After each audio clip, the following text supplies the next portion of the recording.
Namaste, everyone.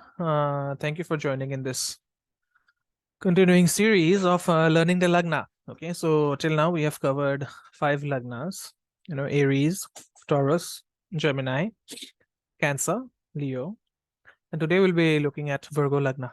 Okay, now Virgo is symbolized by the maiden, okay, by a teenage girl, and the maiden is such that the iconography is such that the maiden indicates shyness. Okay, pardon me, and that shyness is indicative of an interest in purity.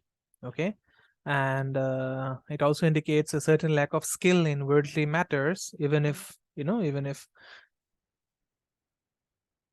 the maiden appears to be worldly wise. Okay, so what it implies, basically the iconography implies that if someone is born in this lagna, then there will be a certain lack of skill in when it comes to dealing with worldly matters, although the native is worldly wise. Okay, it's like a donkey that knows to swim but forgets to swim when it gets into the water. All right, and this maiden is she holds a sheaf of grain in one hand and fire in the other, which actually implies food. Okay, because Virgo indicates the service and hospitality industries. Okay, but this sign is not suggestive of progeny, because it's a maiden, it's an unmarried teenager.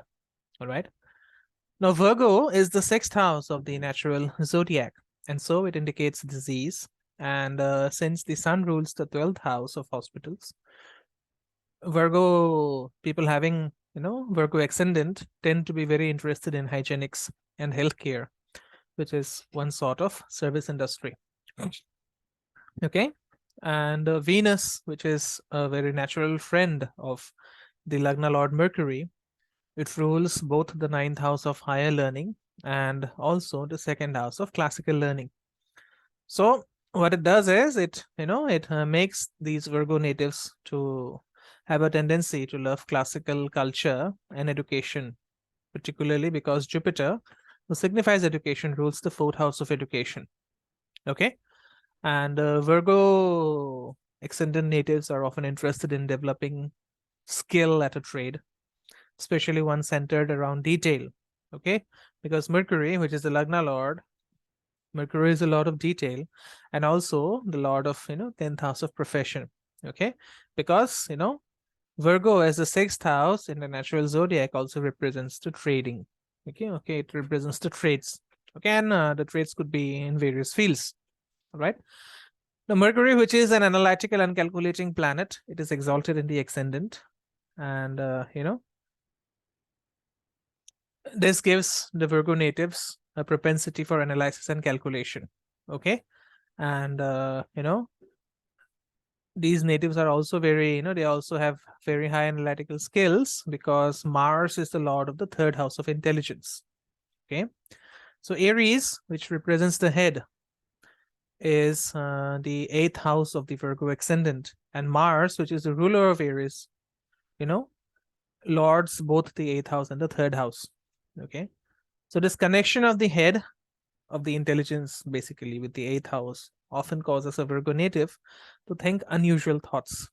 Okay, and Mars has a very crooked nature associated with it, so Virgo ascendant natives will also resist following normal procedures because as I said, Mars has a crooked nature, which is very contrarian. Okay, so all these factors, as I've mentioned, they combine. If combined with Mercury's debilitation in the 7th house of Pisces, it promotes marital difficulties for Virgos. Okay, and since the 5th house and the 6th house are both ruled by Saturn, so Saturn does not indicate children. Okay, and Saturn is old, so Saturn is against children. So Virgos may experience difficulties with their children. Okay, Venus, which is the lord of the 9th and the 2nd houses, is debilitated in the 1st house, which makes Virgos very fastidious about food. Okay, which is indicated by the 2nd house. And like the natives of Gemini, which is the other Rashi ruled by Mercury, Virgos are also inclined in religious matters of the 9th house to be, to be ruled more by their heads than by their hearts, particularly because Venus, which is debilitated in the Lagna, it signifies emotions. Okay. Now, Mars is an enemy of this Lagna Lord Mercury. Okay. So it is the worst graha for a Virgo ascendant because it rules the third and the eighth houses simultaneously. Okay. And these are both houses of longevity and death. And, both are Dushthanas. Also, the eighth house rules accidents and surgery, and Mars is the significator of violence. Okay, it signifies, violence by both accident and by cutting. So since both these houses are influenced by Mars, so Virgo natives, they have a very distinct propensity for mishaps and surgery. All right. So that is about Virgo Lagna. And if it matches with you, if you think it matches with what you are facing as a Virgo ascendant, kindly leave your valuable comments in the comment section, and subscribe to the content, like the content, subscribe to the channel. And if you want an analysis regarding a birth chart, you're always free to reach out for a consultation at the number provided in the description box. Okay, so that's it on this video. I'll see you soon with Libra ascendant next Friday. Thank you so much. Om Gurave Namaha.